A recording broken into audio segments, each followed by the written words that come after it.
Hello students, how are you?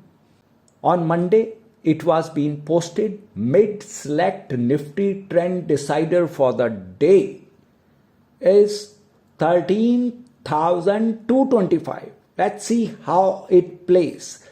13,110 and 13,165 can work as a support. Today is the settlement day.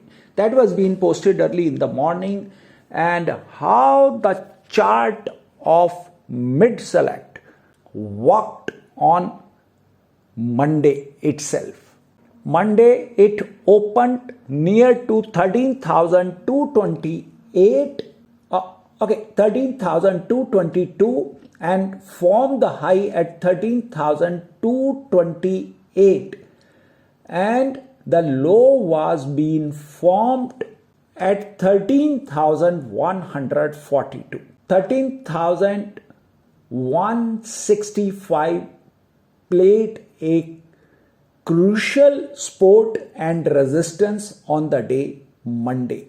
Then I posted a chart of Nifty 50 for Monday, and how nicely it worked. Candle on candle, it worked fantastically for Nifty. Just keeping this for my own record.